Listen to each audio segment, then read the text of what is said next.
So this also has all kinds of weird effects like an auto wah. So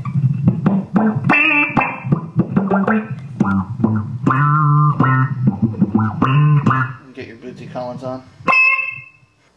So if I do this little tap delay, I can make the delay go faster. That's really fast. I can make it really slow.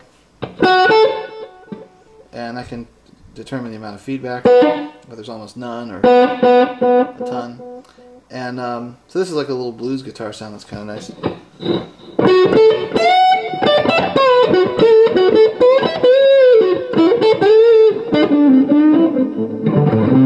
could lighten it up a little bit with less gain.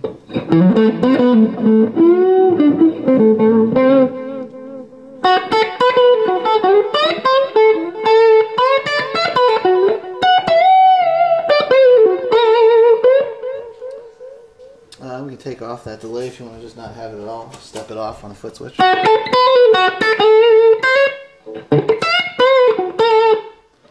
We'll turn on some verb.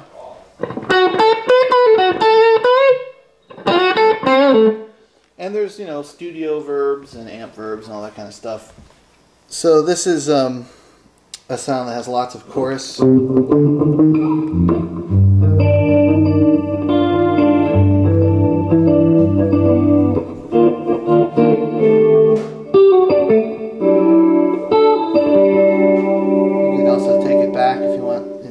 Modulation, or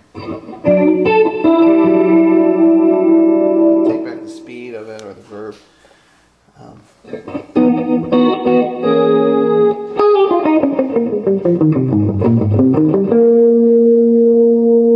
is something where you can have a lot of muted sounds. Even maybe some Pink Floyd.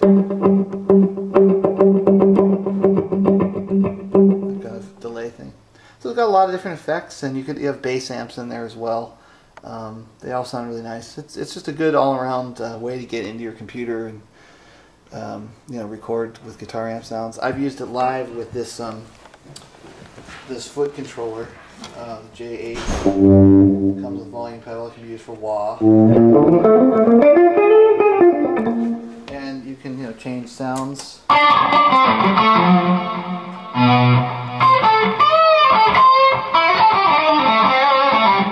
So if I make sort of like a darker sound there, using my guitar settings, but I can control the volume or swell. And it's really solid. I've used it on a lot of gigs, and it's got some weight to it on the controller. You know, it won't move around on stage at all. So you can, you know, step through. You know, the banks. The banks go down here. You can just pick, like, I want to go down to 11. And, you know, you can turn off all these various effects. This is something that's using auto wah.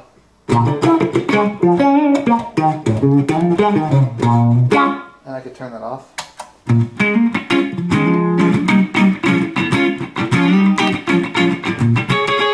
And then turn it back on for some section of the tune. Or add some delay. Add some verb. See what else we got. So you can have like a song with a clean section. That could be like your lead sound or whatever.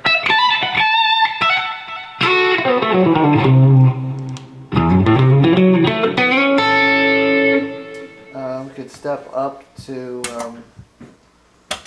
you know, if we want to go up to 3 or 6 or whatever. I think you have, I think 6 total banks for user sounds like this. You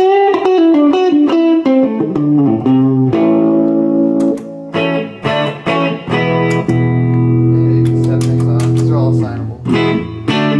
There's a computer interface that has pictures of everything. If you go to johnsonamplification.com for the J Station, you can still download that. It's for PCs.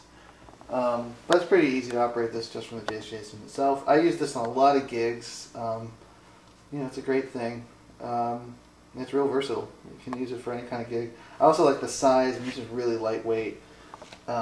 You know, for a live gig, you could bring the J station if you, sorry, the J8 foot controller if you really are going to do a lot of sound changing. If not, though, it's really nothing to bring this thing to the gig. I mean, you can just, you know, it's like bringing a sandwich or something to the gig, basically, and you have all these different sounds. So for jazz gigs where you're not actually changing tons of sounds, it's nice to bring something that's so small that has different tones, and you can just plug into the PA system. So and it has good, you know, bass simulators on there too. Yeah, so it's and it's all MIDI controllable. It sends sysx messages, so you know, if you have a MIDI device you want to hook up to it, you can, and you can back up all your sounds on the computer, and you have all these, you know, banks. So I think you have a bunch of, I think it's like 6 banks. No, sorry. Oh, look, it goes up to 9. So it goes up to 9 banks of your own sounds and 9 banks for factory presets. And each bank has 3 sounds in it. I guess 0 is also a bank. Yeah, so actually you have 10 banks for a total of 30 sounds that you can store. But you can store as many as you want on your PC and load them in. I do that all the time for gigs. I would just keep this nearby and just basically turn to the right on data. Just turn to the right for the next tune, and then all my stuff was set up for the 3 sounds that are in that bank on the foot controller. So yeah, that's the J station.